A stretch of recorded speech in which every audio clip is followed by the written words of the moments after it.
안녕하세요. 법률사무소 해움의 박주원 변호사입니다. 오늘은 이제 누수소송 소장 작성하기라는 컨텐츠를 한번 촬영해 볼까 합니다.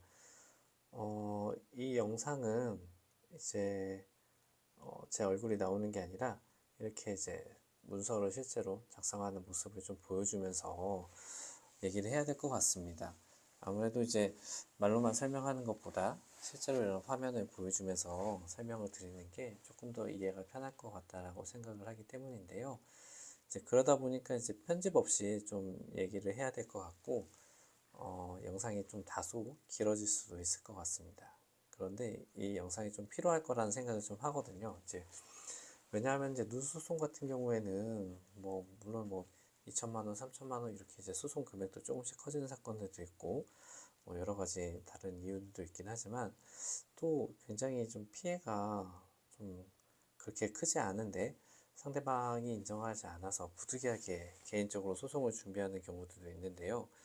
이제 그렇게 그런 상황에서는 이제 소장을 좀 작성을 해야 되는데 아무래도 이런 부분에 대해서 제대로 된 정리가 된 영상이라든지 이런 것들이 없고 당사자들 입장에서는 좀 궁금하신 분들도 분명히 있을 거라 생각을 하기 때문에 오늘 한번 소장을 기본적인 누수소송 소장을 작성하는 법에 대해서 한번 같이 이제 설명을 한번 해보려고 합니다. 물론 이 영상으로 모든 소송 내용들을 다 다룰 수 있다 이런 건 아닐 거예요. 이제 가장 기본적인 상황을 좀 염두를 해두면서 오늘 좀 설명해 드리도록 하겠습니다. 그래서 혹시라도 이제 좀 나홀로 소송을 한번 고민하시거나 이런 분들한테는 아마 좀 도움이 되는 영상이 아닐까 싶고요. 또 누수소송의 그 사건의 특징이 있기 때문에 그런 부분들을 좀 어느 정도 반영을 해야 되거든요. 그래서 그런 부분들을 포인트별로 좀 짚어서 얘기 한번 해보도록 하겠습니다. 민사소장 관련해서는 양식이 우리 조금만 검색을 해보면은 인터넷에 많이 나와요. 그래서 기본적으로 다른 양식이라든지 이런 것들을 활용을 해서 충분히 업무가 가능한데 그럼에도 불구하고 좀 쓰다 보시면 분명히 좀 어려움이 있거나 우리 사건에 이럴 때는 어떻게 해야 되지 하는 궁금점이 있을 것 같은데요. 그런 내용들에 대해서 한번 살펴보겠습니다. 일단 처음에 이제 제목은 이제 소장입니다. 소장. 그래서 소장 이렇게 크게 써줍니다. 그 다음은 이제 써야 될 것은 이제 당사자 표시인데요. 원고는 누구이고 피고는 누구인지를 써야 되는데요. 이렇게 쓰면 되는데요. 원고하고 이름을 써주게 됩니다. 이제 홍길동 이렇게 해볼까요? 원고 표시에 이제 생년월일과 또는 이제 번호를 기재하게 되는데요. 뭐 1999년 뭐 예를 들어 보겠습니다. 뭐 1월 1월생이다. 이렇게 표시해도 되고요. 뭐 이렇게 표시하게 돼도 되죠. 99년 1월 1일생 하고 뭐 남자다 하면은 뭐 이렇게 표시가 됩니다.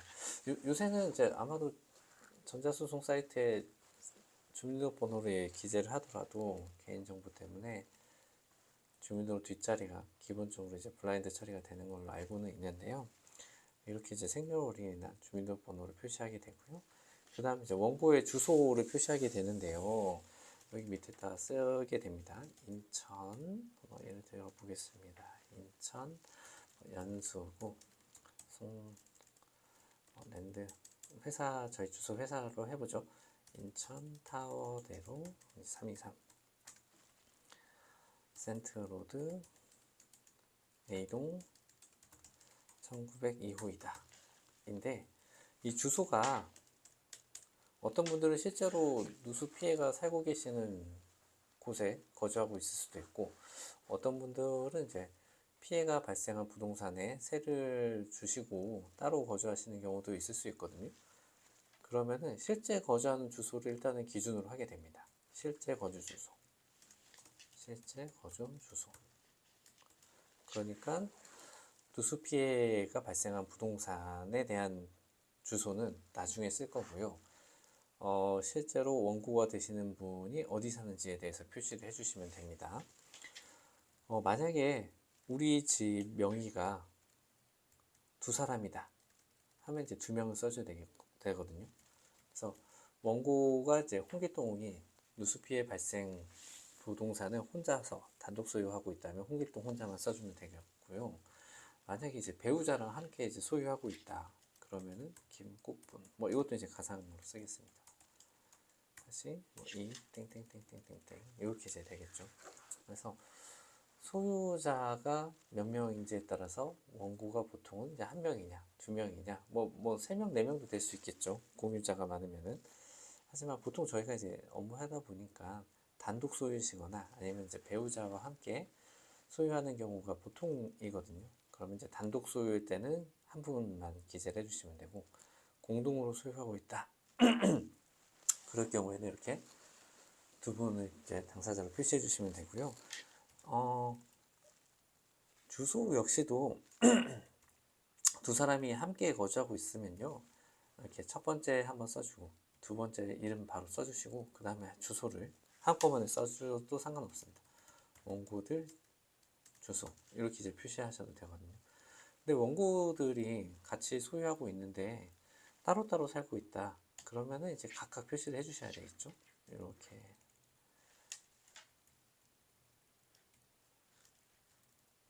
네, 이렇게 각각 따로따로 표시를 해주셔야 되고 한 분에 같이 살고 있다 라고 하면은 두 분의 이름을 함께 표시해 주시고 그 다음에 이렇게 원고들 주소 이렇게 이제 표시해 주시면 됩니다.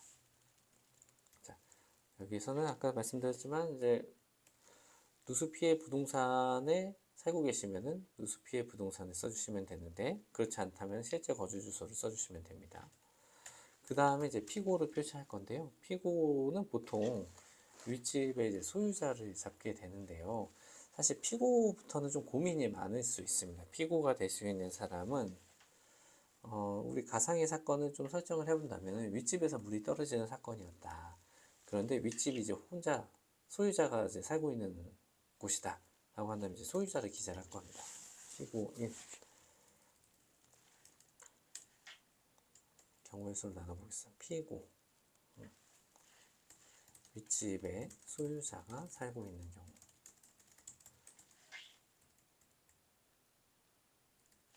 직접 살고 있는 경우 그럴 때는 이제 소유자를 써주시면 되고 위에처럼 이제 생년월일을 기재를 해주실 텐데요. 생년월일을 잘 모를 수 있어요. 피고 같은 경우. 왜냐면 내가 아니지 않습니까? 그 윗집에 살고 있는 사람의 생년월일을 안다는 건 사실 좀 어려울 수 있어요. 그래서 보통은 이제 생년월일을 좀 확인하기 어렵고 이름 정도는 알고 계시는 경우가 많이 있을 거거든요. 그 다음에 이제 주소를 써주게 될 겁니다. 윗집의 이제 주소 인천 연수구 인천 타워대로 323 센트로드 A동 윗집이니까 이제 뭐 2000 2호가 되겠죠. 이런 식으로 쓰게 될 것 같고요. 그 다음에 이제 소유자가 여러 명이다. 그러면은 피고도 이제 여러 명을 써주셔야 될 것 같습니다. 소유자. 그 다음에 이제 소유자 2. 그래서 이것도 마찬가지인데요. 보통 이제 뭐 부부들이 이제 공동으로 소유하고 있는 경우들이 있으니까 이런 경우에도 마찬가지로 피고들의 주소 이런 식으로 한꺼번에 기재해 주실 수 있겠죠. 자, 경우를 나눠보겠습니다. 윗집에 뭐죠? 세입자가 살고 있는 경우. 이런 경우가 있을 수 있어요. 그러면은 우리가 첫 번째 피고 1을 세입자, 그 다음에 이 소유자 이렇게 이제 기재를 할 겁니다. 그러면은 자연스럽게 세입자 같은 경우에는 윗집이니까 주소가 이렇게 될 것 같은데 소유자는 이제 주소가 좀 달라지겠죠. 인천 아예 다르겠죠. 미추홀구 어디야 이런 식으로 세입자하고 소유자가 있는 경우에는 주소가 서로 달라지게 되겠죠. 그런데 우리가 이제 누수 사건에서 세입자를 잡는 이유가 있어요. 세입자가 근데 법률상 표현으로는 결국 이제 점유자이거든요. 실제로 그곳을 점유하고 있는 자이고, 우리 민법 758조를 보게 되면은 758조 이제 공작물 책임을 얘기를 하고 있는데요. 첫 번째 책임자가 점유자이고, 그 다음이 소유자, 이렇게 이제 법률상 구조가 되어 있거든요. 그래서 우리가 누수 피해가 발생을 했고 윗집에서 누수 원인이 존재할 것으로 예상이 되는데, 세입자가 살고 있는 경우다라고 한다면은 세입자 책임을 그냥 아예 배제할 수가 없습니다. 물론 이제 소송을 하기 전에 누수 탐지를 해서 누수 원인을 확인했더니 그게 뭐 비교적 누수 원인이 명확히 나왔고, 그 원인에 비춰봤을 때 세입자는 이제 전혀 책임이 없는 것으로 판단이 된다라고 한다면 세입자는 이제 과감하게 배제할 수 있죠. 그런데 이제 누수 원인에 대해서 판단이 좀 잘 안 됐다.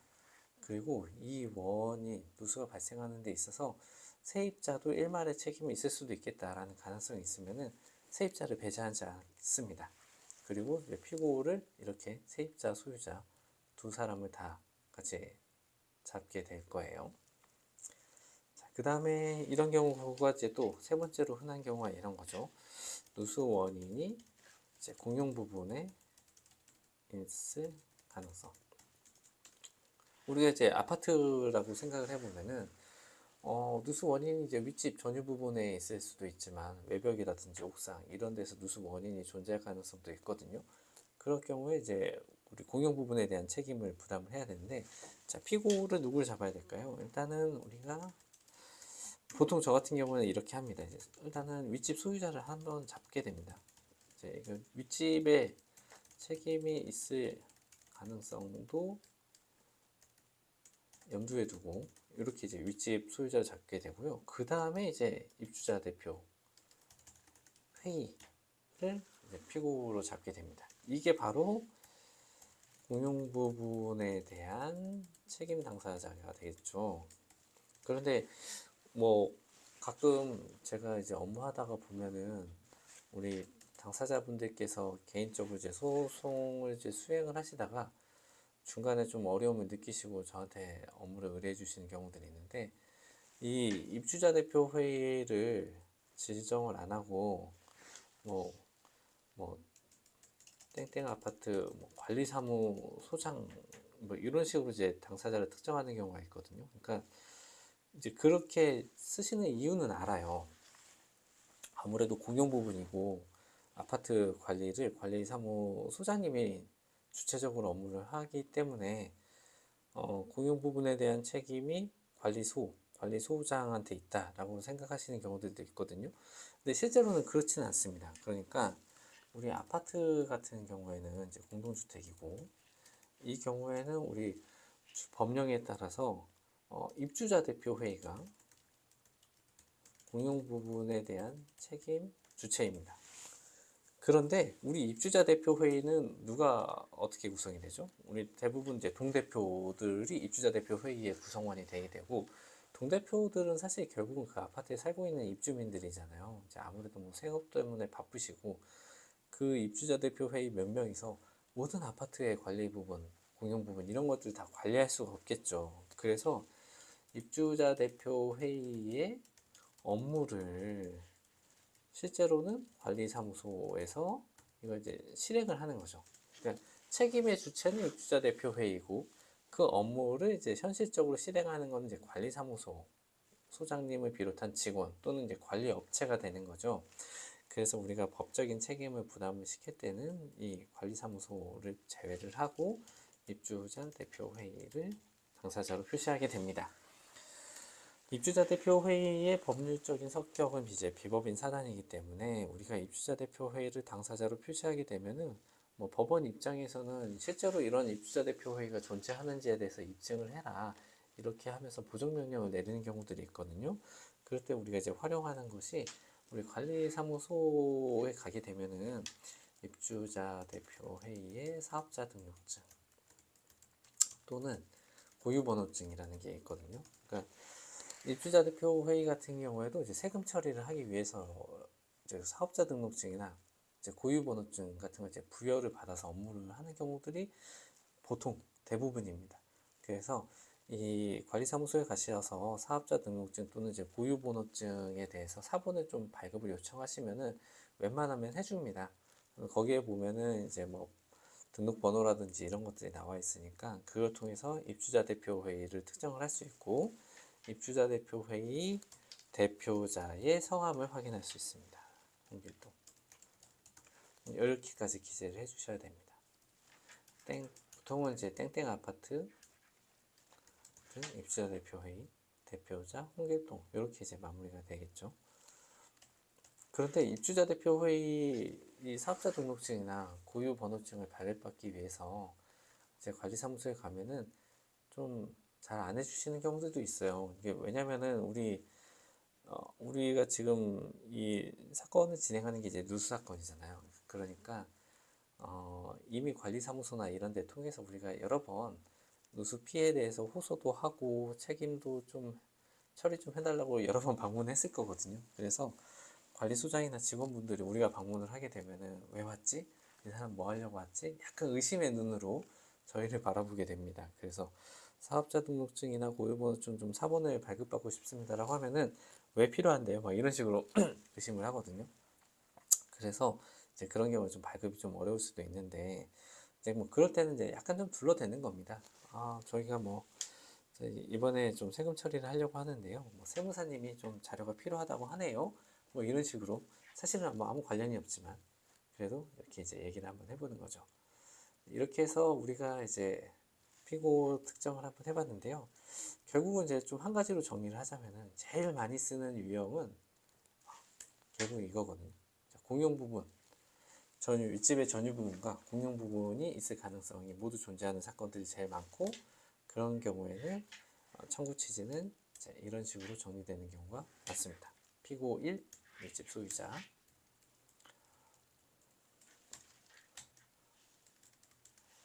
윗집이니까 이렇게 되겠죠.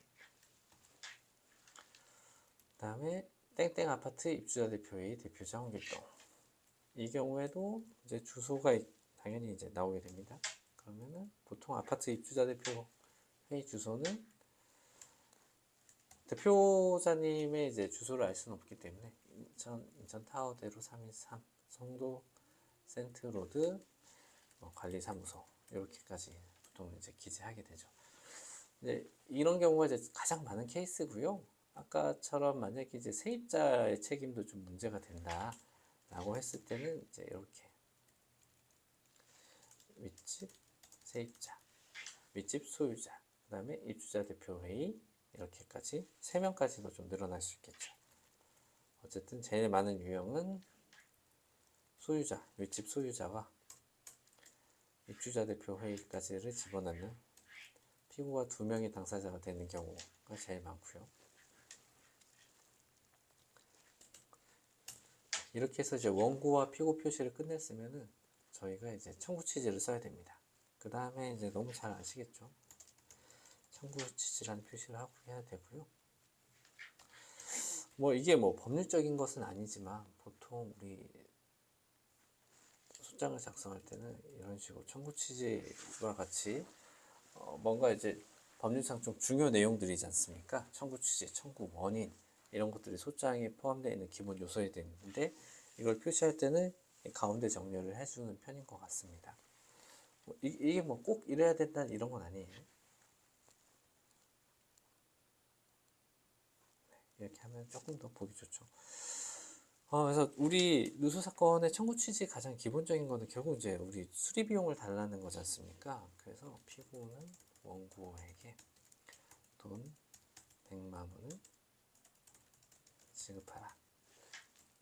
이게 가장 기본이 될 것 같은데요. 금, 돈, 어느 표시든 무관합니다. 뭐 요새는 돈이라는 표현도 많이 쓰는 것 같습니다. 그리고 이게 이제 기본이 될 것 같은데요. 이자도 표시하게 되죠. 그래서 뭐 100만 원 및 이에 대한 2022년, 24년 4월 1일부터 사건 소장 부분 송달까지는 연 5%. 이 사건 소장 부분 송달일부터 다갚는 날까지 연 11%의 비율한 이자를 지급하라. 이제 이게 가장 대표적인 청구 취지가 될 것 같은데요. 하나하나 좀 내용을 살펴보면은 돈을 줄 사람은 이제 피고라는 거고, 돈을 받을 사람은 이제 원고라는 거죠. 그리고 내가 받을 돈은 100만 원이라는 거고, 이 100만 원에 대한 이자가 이렇게 이제 구분돼서 지급을 해달라는 겁니다. 여기 내용을 보면은 24년 4월 1일부터 소장 송달일까지 연 5%라고 되어 있는데요. 이거는 일반적인 민사, 법정 이자를 청구를 하는 거거든요. 그러면 이 뜻은 뭐냐면요. 우리가 24년 4월 1일 날 누수 피해를 받았다는 겁니다. 그래서 내가 누수 피해를 받은 날부터 너에 대한 손해배상 청구권이 생겼기 때문에 그 날부터 네가 돈을 주지 않아서 이 사건이 소장 부분이 송달되는 날까지는 법정, 민사 법정 이율에 따라서 연 5%를 나한테 줘야 되고, 이 사건 소장 부분이 이제 송달된 날부터 송달이 아니죠. 송달이 다음 날부터는 소송 촉진 등에 관한 법률에 따라서 연 12%의 비율을 이제 지급을 해라. 이런 얘기를 하게 되는 거죠. 이제 이게 가장 이제 기본적인 이제 우리 청구 취지의 내용이긴 한데요. 누수 사건 같은 경우에는 누수 피해에 대해서 확인하는 게 좀 어렵기도 하고, 누수 피해가 좀 지속되어서 여러 차례 반복되는 경우들이 있거든요. 그래서 이 이자에 대한 기산점을 산정한다는 게 생각보다 좀 녹록치는 않습니다. 그래서 우리가 뭐 한 번 누수가 팍 떨어지고 말았다라고 한다면 이렇게 충분히 가능하기도 한데, 그러지 못했다라고 한다면은 보통은 이 앞부분은 좀 빼는 것 같기도 해요. 그래서 앞에는 좀 계산이 좀 어려우니까 깔끔한 거는 사건 소장 부분 송달이 다음 날부터는 적어도 소송 촉진 등에 의한 법률에 따라서 연 11%에 의한 이자는 내가 청구가 가능한 거니까 이런 식으로 우리가 청구 취지를 기재할 수 있을 것 같습니다. 그 다음에 이제 많이 쓰는 게 뭐죠? 가장 간단하게 쓰는 거는 이제 소송 비용은 피고에 부담을 한다. 누수 사건 같은 경우에는 이제 뭐 변호사를 선임하게 된다면 변호사 보수도 이제 발생을 할 수 있고, 그 다음에 우리가 누수 원인이라든지 우리의 손해에 대해서 어느 정도 인테리어 비용이 발생하는지를 확인하기 위해서는 감정을 하게 되는 경우들도 있습니다. 그러면 이제 감정 비용이라든지 소장을 접수하게 될 때 인지대, 송달료 이런 것들이 발생하게 되는데, 이런 것들에 대해서 소송에 패소하게 되면 피고 너가 부담을 해야 돼 라는 표시거든요. 소송 비용은 피고에 부담을 한다. 그리고 제1항은 가집행할 수 있다 라는 판결을 구합니다. 이런 식으로 이제 가장 기본이 되는 청구 취지 내용이 될 것 같은데요. 가집행할 수 있다라는 거는 이제 이렇게 이해하시면 됩니다. 우리가 판결이 선고가 되지 않습니까? 판결이 선고가 된다고 해서 판결이 곧바로 확정되는 건 아니거든요. 왜냐하면 우리는 항소를 할 수 있잖아요. 대한민국 국민이라고 한다면 세 번의 재판을 받을 기회를 부여를 받게 됩니다. 그래서 판결이 나왔을 때 이에 불복할 수 있는 시간을 부여받게 되는데, 보통 2주이죠. 우리가 항소를 할 수 있는 기간이 2주인데, 그러면은 판결이 확정되지 않고 또는 이제 항소를 하게 되면 이제 판결이 확정되지 않는 상태가 있게 되는데, 그때에도 이 집행을 할 수 있다 라는 표시로 이렇게 사망을 넣어주는 겁니다. 그래서 가집행을 할 수 있다는 거는 판결이 선고가 돼서 항소심 기간이 다 도과하지 않았거나, 아니면 누군가가 항소를 해서 확정이 되지 않은 상태라 하더라도 그 확정되지 않은 이 판결문을 가지고도 집행을 할 수 있다라는 권한을 좀 부여받기 위해서 이 표시를 해주십니다. 그래서 이렇게 1번, 2번, 3번 이렇게 이제 가장 기본이 되는 건데요. 이제 누수 사건에서 다음으로 우리가 이제 고민되는 경우들은 피고가 이제 여러 명 있는 경우예요. 우리가 지금 이제 소유자가 한 명이니까 그냥 간단하게 쓰는 상황인데요. 만약에 여기도 소유자가 1이 있고 공유자가 여러 명 있다라고 한다면은 두 명이 나눠줄 수 있지 않습니까? 피고가 둘인 거죠. 윗집도 부부가 50% 50% 비율로 소유를 하고 있다. 이 경우에 이제 청구치를 써야 되는데요. 이때 이제 많이들 실수를 하시는 게 이제 찾아보면 이런 표현들이 나오거든요. 피고들은 공동하여 원고에게 100만 원을 이런 식으로 이제 쓰신단 말이죠. 그러니까 이런 표현을 쓰게 되면은 어떤 의미냐면은 피고들 각각 모두 100만 원씩 나한테 책임을 부담을 해. 이런 표현이거든요. 그래서 원고 입장에서는 피고들 중에 누구한테라도 100만 원을 모두 청구할 수 있는 상황이 되게 됩니다. 물론 이제 그렇다고 해서 200만 원을 받는 건 아니에요. 뭐 피고 1한테 100만 원, 피고 2한테 100만 원 이런 건 아니고요. 누구한테라도 100만 원을 받으면은 내 한도는 이제 100만 원이기 때문에 더 이상 뭐 책임을 청구할 수는 없겠지만 어쨌든 피고들한테 모두 100만 원의 책임이 존재한다라는 표시입니다. 공동화라는 거는. 그러면 이거는 사실 좀 맞진 않거든요. 그 공유자들 같은 경우에는 공유 지분에 따라서 책임의 한도가 정해지게 됩니다. 그래서 내가 인테리어 훼손에 따른 보수 금액으로 100만 원을 청구할 게 있고 윗집의 피고가 50%의 지분별로 소유하고 있다라고 한다면은 이때는 이제 공동하여라는 표시를 하면 안 되고요. 피고 1은 원고에게 50만 원.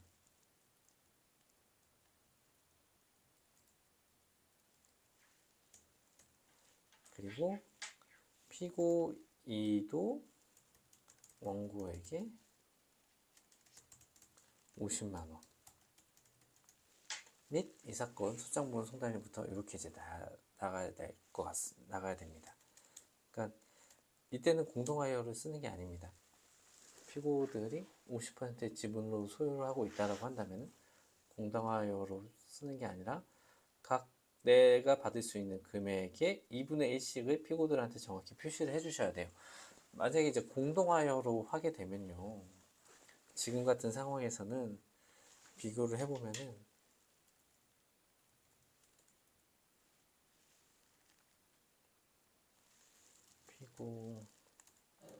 피고들은 공동하여 라고 한다면 이거는 아까도 말씀드렸지만 풀어서 쓰면은 피고 1은 100만원 피고 2도 100만원 둘이 합쳐서 어쨌든 이제 100만원이거든요. 그러면은 지금 차이가 뭐냐면은 형식적으로만 보면은 우리가 피고 1할 때 피고들은 공동하여 100만원이라고 한다면 피고 1에게도 100만원 피고 2에게도 100만원이거든요. 근데 실제로 우리가 받아야 되는 거는 피고 1한테는 50만원 피고 2한테 50만원이잖아요. 실제 판결도 이렇게 나올 겁니다. 그러면은 피고 1에 대해서 처음부터 50만원을 패소하고 들어가는 거죠. 그리고 피고 2에 대해서도 역시나 처음부터 50만원을 패소하고 들어가게 됩니다. 이렇게 이제 패소 부분이 생기게 되면은 나중에 우리가 지금 이렇게 소송비용 피고 부담으로 한다라고 쓰고 있잖아요. 그런데 패소 부분이 있게 되면은 이대로 이제 판결이 다 나오지 않습니다. 그래서 50% 패소를 했다. 그러면 소송비용의 50%는 원고가 50%는 피고에 부담을 한다. 이런 식으로 나올 거거든요. 물론 소송이라는 게 나중에 이제 수행하다 보면은 뭐 여러 가지 변수들로 인해서 패소가 생기는 경우도 어쩔 수 없이 생길 수도 있습니다. 그런데 지금 이렇게 이제 실수를 안 할 수 있는 부분들이 있잖아요. 피고들이 50% 지분별로 소유를 하고 있으면은 그 지분별로 내 손해를 절반씩 나눠서 피고들한테 청구를 해야만 되는 건데 이제 인터넷 검색을 하다가 이 공동하여라는 표현, 피고들은 뭐 부부니까 무조건 함께 책임을 져야지 라고 하면서 이 공동하여라는 표현을 써가지고 각각한테 모두 청구를 하게 되면은 일단은 기본적으로 그냥 패소를 깔고 시작을 하게 되는 거죠. 그러니까 이런 것들이 좀 안타까운 겁니다.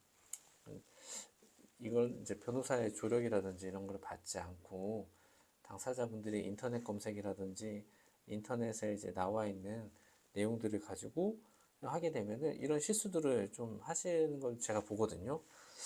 그러니까 좀 안타깝기도 해요. 이걸 이제 중간에 소장을 이렇게 가지고 오셨고 실제로 진행을 했고 저희한테 오시면은 이미 패소 부분이 좀 보여서 좀 안타깝기도 하고.